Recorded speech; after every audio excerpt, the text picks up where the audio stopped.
हाँ,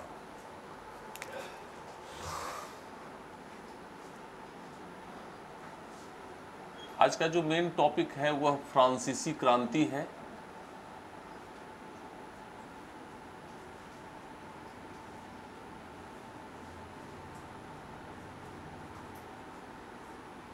French revolution.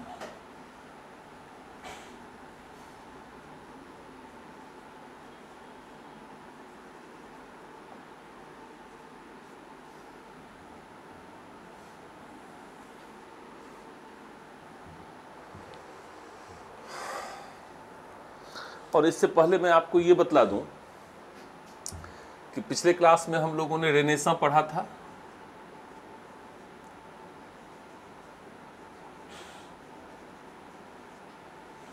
पुनर्जागरण,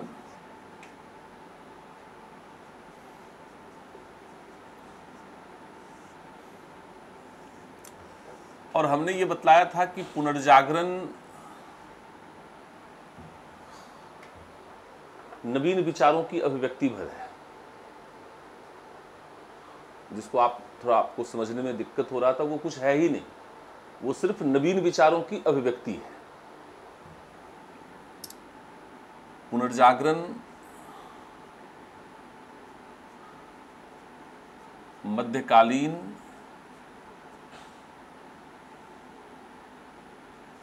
आदर्शों,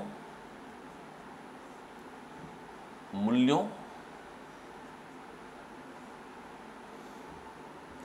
विशेषाधिकारवादी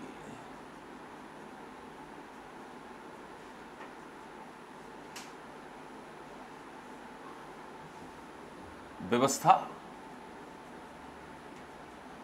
के विरुद्ध नवीन वैज्ञानिक, तार्किक,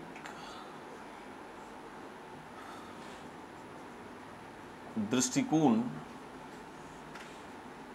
का प्रतिनिधित्व करता है।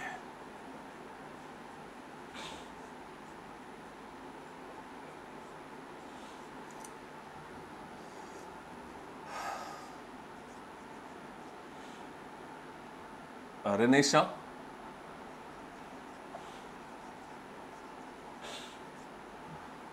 represented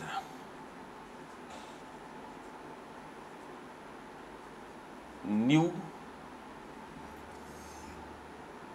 scientific, logical, rational,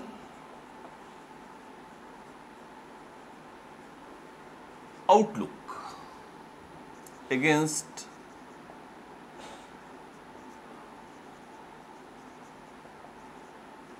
medieval ideals, values, and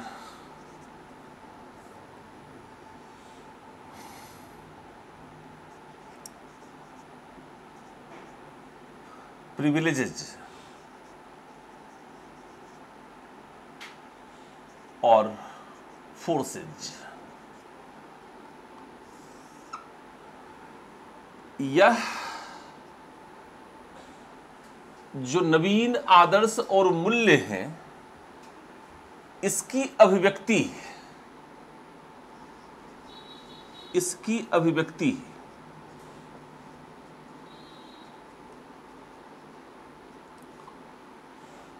manifestation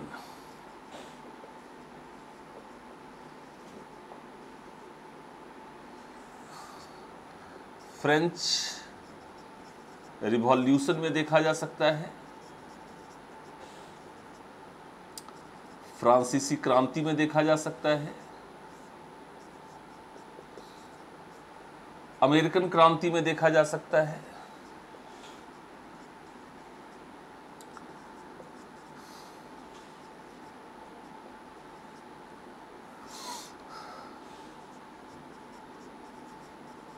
अमेरिकी क्रांति,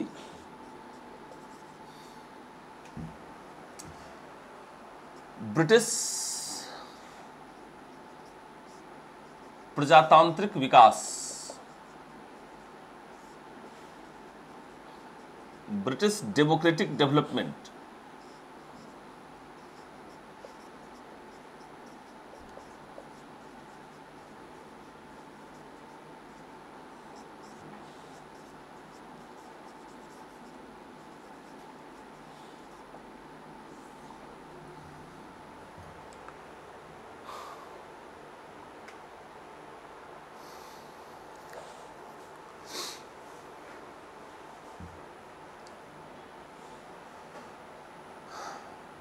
तो पुनर्जागरण पढ़ने के पश्चात हम लोग विभिन्न क्रांतियों से अपने आप जुड़ जाते हैं और वर्ल्ड हिस्ट्री में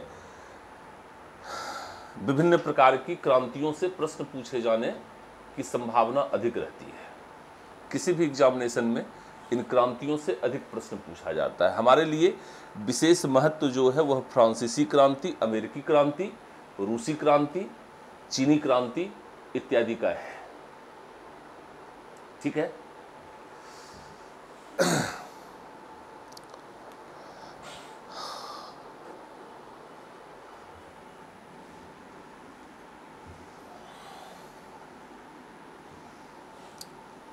अब फ्रांसीसी क्रांति के अंतर्गत हम लोग क्या बातचीत करेंगे ये मैं आपको बता देता हूं। सबसे पहले तो हम कारणों पर बातचीत करेंगे। फ्रांसीसी क्रांति के कारण क्या हैं, कॉजेज।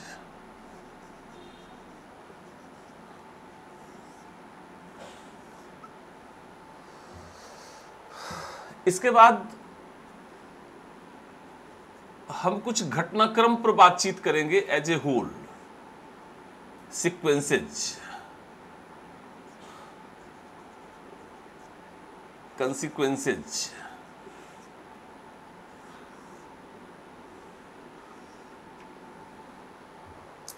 इसके बाद हम फ्रांसीसी क्रांति की प्रकृति का निर्धारण कर सकते हैं।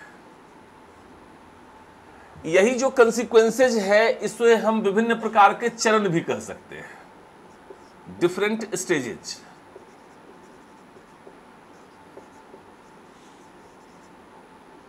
विभिन्न चरण।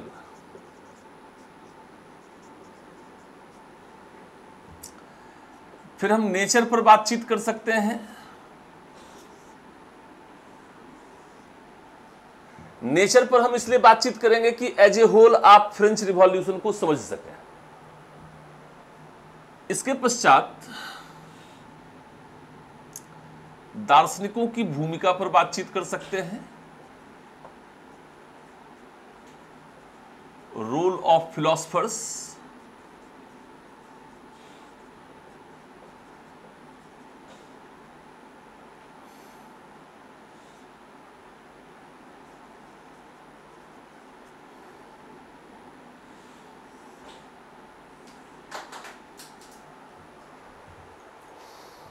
और इसके पश्चात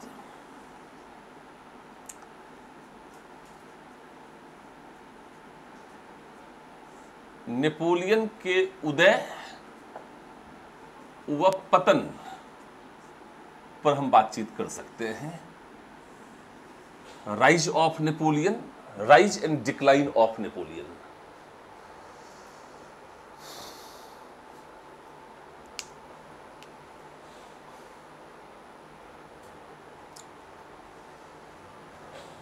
सबसे पहले हम लोग कॉजेज पर बातचीत करते हैं।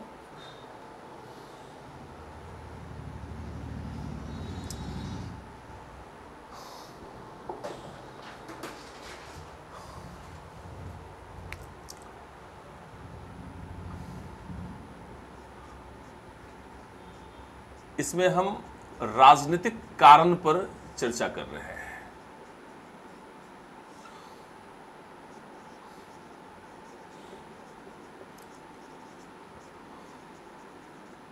Political cause.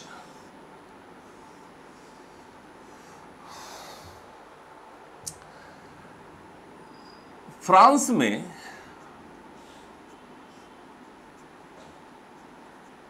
लुई 14वें के द्वारा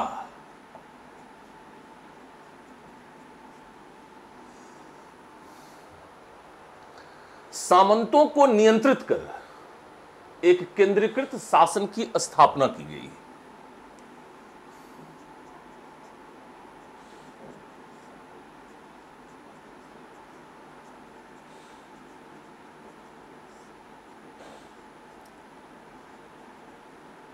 एक केंद्रीकृत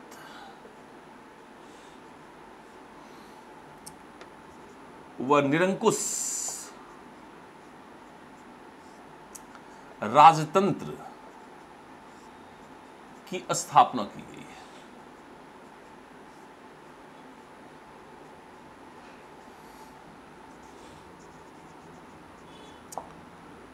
Louis XIV established control over feuds and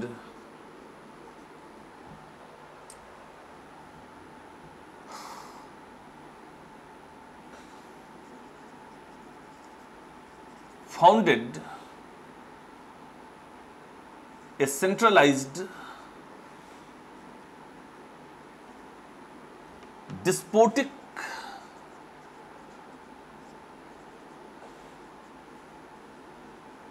monarchy.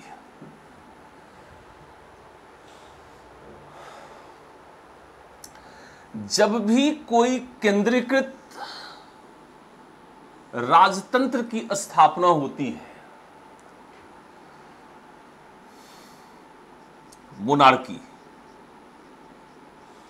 Monarchy अपने आप में सेंट्रलाइज्ड होता है। राजतंत्र सामान्यतः केंद्रीकरण के तत्व पर ही आधारित होता है। इसमें शासन की सफलता के लिए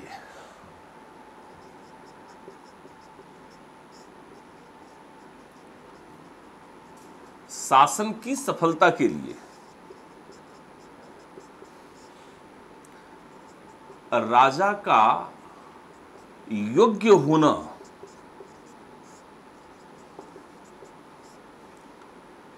एक अनिवार्य शर्त है।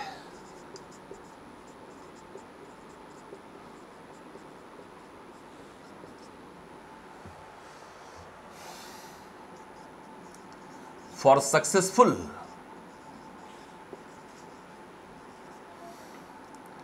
functioning of monarchy,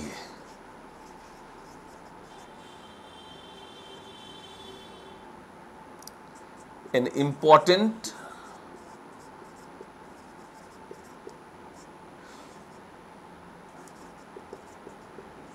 condition is able monarchy।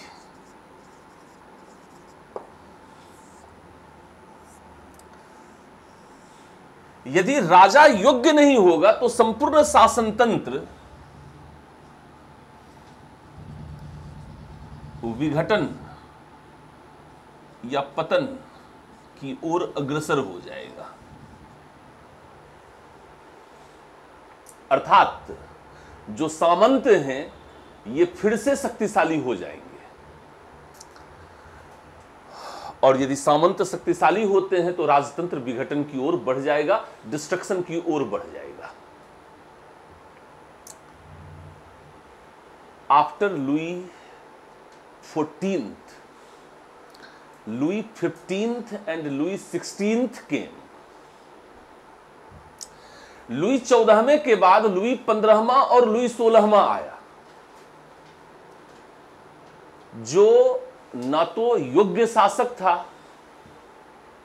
और ना ही सक्रिय रूप से राजनीति में रुचि लेता था।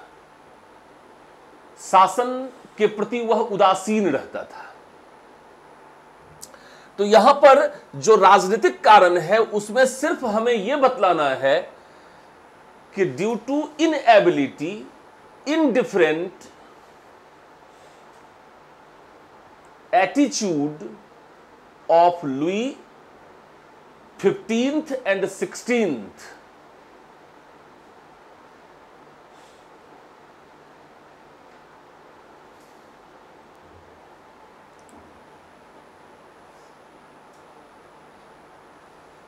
फ्रांस मूव्ड टुवर्ड्स रिवॉल्यूशन, अर्थात लुई 15वें और 16वें की अयोग्यता, शासन के प्रति उदासीनता के कारण फ्रांस क्रांति की दिशा में आगे बढ़ गया। बहुत ही सिंपल है, कोई बहुत ज्यादा पैनिक नहीं है।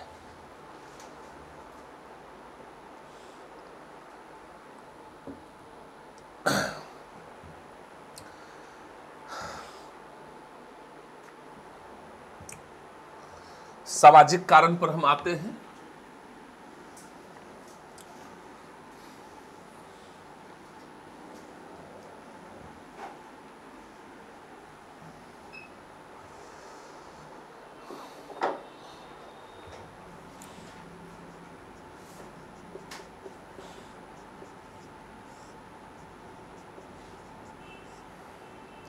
सोशल कॉजेज,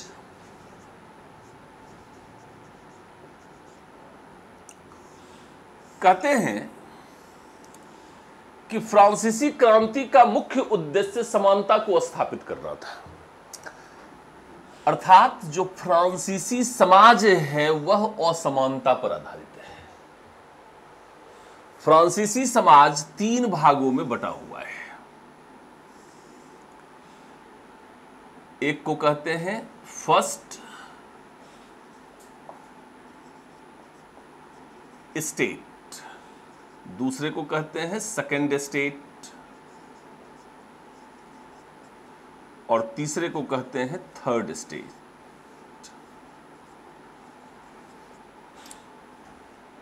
प्रथम स्टेट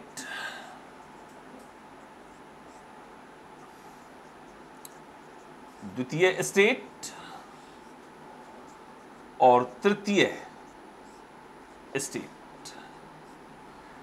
प्रथम स्टेट में पादरी वर्ग शामिल होता है, क्लर्जी क्लास। द्वितीय स्टेट में सामंत वर्ग शामिल होता है, फ्यूड्स। और तृतीय स्टेट में आम लोग हैं, मजदूर हैं, किसान हैं, व्यापारी हैं, बुद्धिजीवी हैं,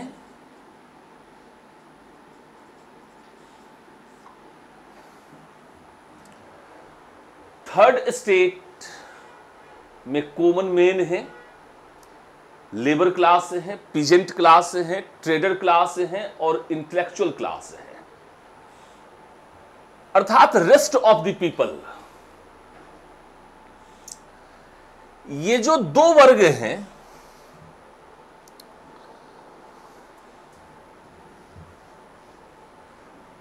first state and second state, इन्हें कहते हैं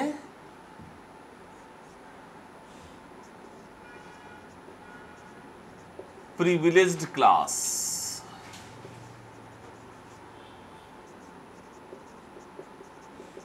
विशेषाधिकार प्राप्त वर्ग। और यह जो है यह नॉन प्रिविलेज्ड क्लास है, अर्थात विशेषाधिकार विहीन वर्ग है। यह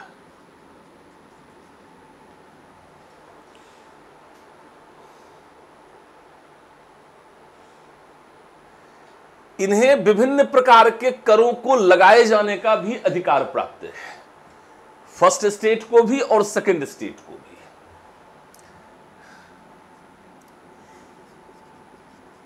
they had right to impose the different tax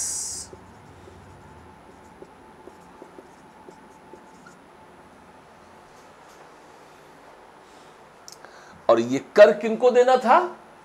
non privileged class को देना था, विशेषाधिकार विहीन वर्ग को देना था। और इनके पास कोई अधिकार नहीं था, सिर्फ उत्तरदायित्व थे। मतलब विशेषाधिकार विहीन वर्ग के पास कोई अधिकार नहीं था,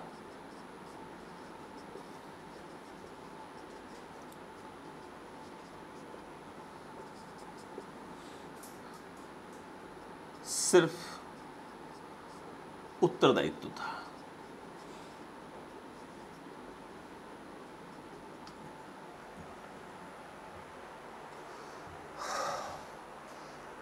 चूंकि यहीं पर मध्यम वर्ग भी विद्यमान है और यहीं पर इंटेलेक्चुअल क्लास भी विद्यमान है, तो स्वाभाविक सी बात है कि मध्यम वर्ग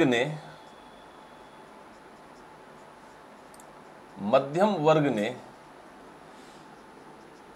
इस व्यवस्था का विरोध किया।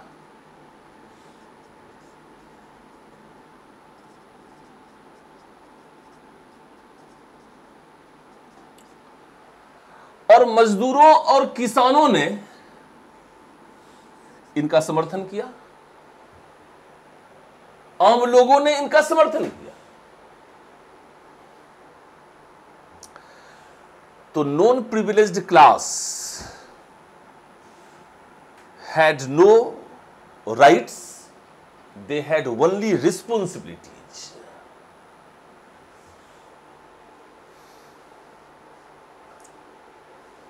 Middle class, especially trader class, manufacturer class, and intellectual class, opposed this social discrimination. इस सामाजिक भेदभाव, इस सामाजिक असमानता का विरोध मध्यम वर्ग ने किया। Common man, peasant class and labour class supported middle class. तो यह सामाजिक कारण के रूप में आप इस तरीके से आपको बतलाना है। थर्ड जो है वह आता है इकोनॉमिक कॉजेज, और यही इमीडिएट कॉजेज भी है।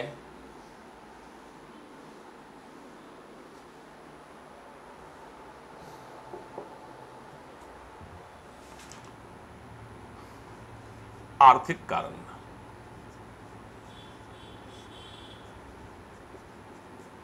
Economic causes.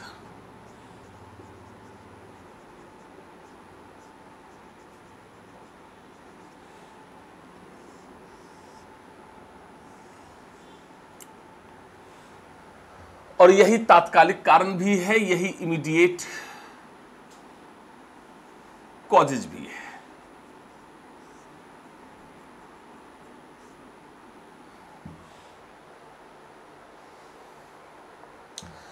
आर्थिक कारण जो है वह फ्रांस के आर्थिक संकट से जुड़ा हुआ है।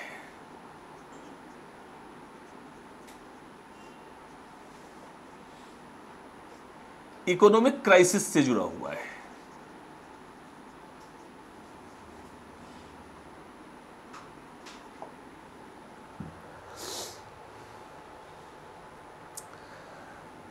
और यह जो इकोनॉमिक क्राइसिस है यह सामाजिक कारण से भी जुड़ा हुआ है।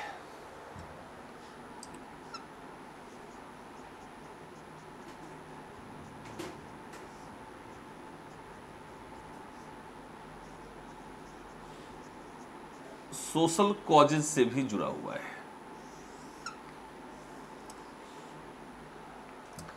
क्योंकि सामंतों और पादरियों के द्वारा जो करारोपण किया जा रहा है इससे फ्रांसीसी सरकार या फ्रांसीसी राजतंत्र को कोई लाभ प्राप्त नहीं हो रहा है। करारोपण का अधिकार राज्य का होता है। सामंत यदि कर वसूल करते हैं तो कर को वसूल कर उन्हें राजा के पास जमा करते हैं, लेकिन फ्रांस में यह व्यवस्था नहीं है। वे सिर्फ करों को वसूल करते हैं और उसका उपभोग स्वयं करते हैं, अर्थात इससे राजतंत्र को कोई फायदा नहीं है। तो जो सोशल कॉज है वह इकोनॉमिक क्राइसिस का कॉज बनेगा। फ्रांस की जो अर्थव्यवस्था है यह ऋणों पर आधारित है।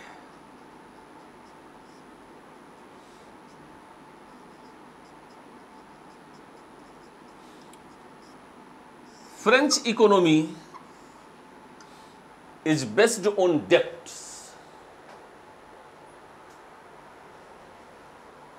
और इस ऋण में दो चीजें हैं, इसे वापस भी करना है और इस पर हमें इंटरेस्ट भी देना है। इन्हें वापस लौटाना भी है और इस पर हमें सूद भी देना है। और ये तभी हम कर सकते हैं जब फ्रांसीसी अर्थव्यवस्था को उत्पादक बनाया जाएगा। ऋणों पर आधारित अर्थव्यवस्था तभी चल सकती है जब एक उत्पादक अर्थव्यवस्था हो।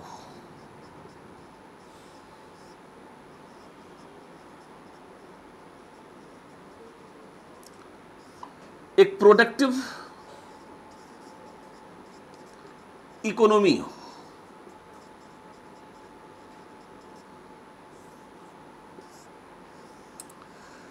तभी वह वापस लौटा पाएगा और सूद समेत वापस लौटा पाएगा, अन्यथा वह ऋण लेता रहेगा। फ्रांस में यह हुआ कि फ्रांस में लगातार ऋण लिए जाने के कारण फ्रांस ऋण जाल के संकट में है।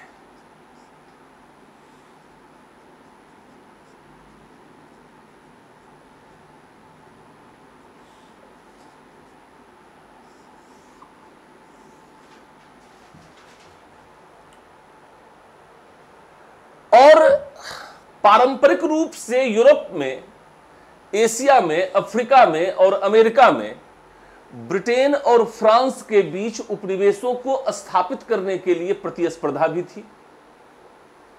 इसके कारण समय समय पर विभिन्न प्रकार के युद्ध भी होते रहते थे। इन युद्धों में लगातार भागीदारी के कारण फ्रांस हमेशा ऋण लेता रहता था। यह आंतरिक ऋण भी था और बाह्य ऋण भी था। अर्थात ऋण जाल का जो संकट है वो और बढ़ रहा है। यूरोप, एशिया, अफ्रीका और अमेरिका में उपनिवेशों को स्थापित करने के लिए ब्रिटेन के साथ चल रही प्रतिद्वंदिता, संघर्ष के कारण फ्रांस का ऋण लगातार बढ़ रहा है और युद्ध भी अनुत्पादक होता है, अनप्रोडक्टिव होता है।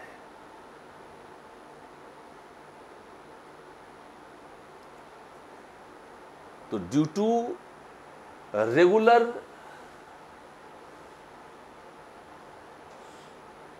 wars in Asia, Africa, Europe and America,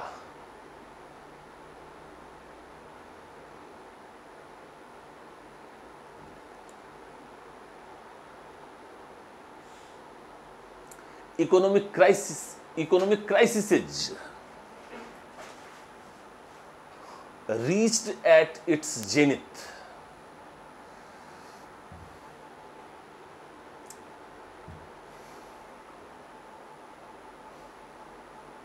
उपनिवेशों को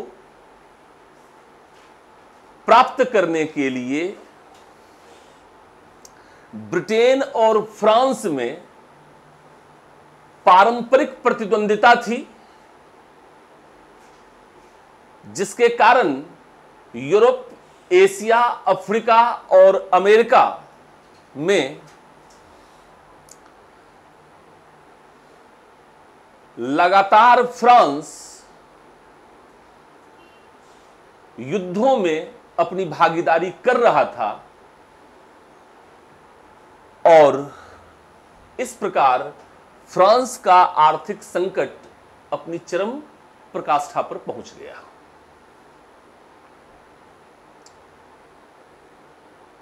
अब इस आर्थिक संकट का एकमात्र समाधान था और वह था आर्थिक सुधार।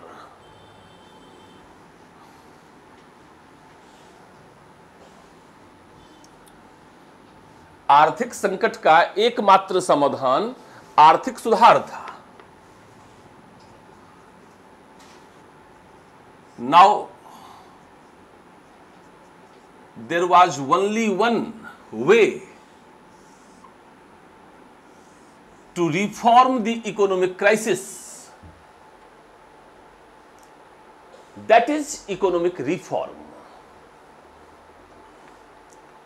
and for this purpose monarchy appointed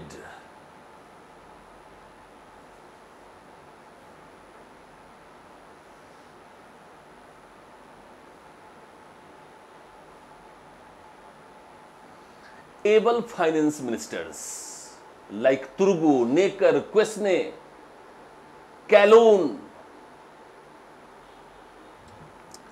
आर्थिक सुधार के लिए राजा ने योग्य व प्रतिभाशाली वित्त मंत्रियों की नियुक्ति की है। जैसे तुर्गो, नेकर, कैलोन, क्वेस्ने आदि।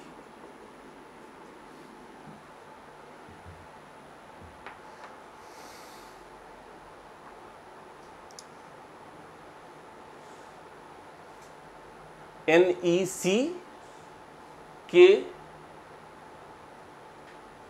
नेकर, तुर्गो TURGO, कैलोन CALOAN, क्वेस्ने QUESNE।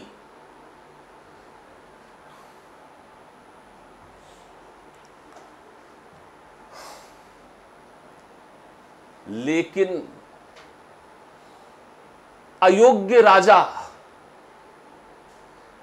इनके द्वारा दिए गए सुधारों को लागू कर पाने में भी विफल रहा और जिसके कारण फ्रांसीसी क्रांति की शुरुआत हो गई है। लेकिन राजतंत्र इनके द्वारा दिए गए सुझावों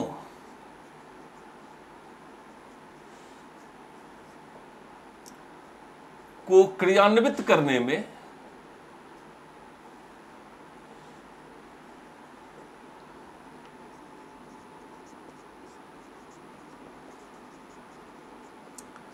विफल रहा और फ्रांस शीघ्र ही क्रांति की ओर बढ़ चला।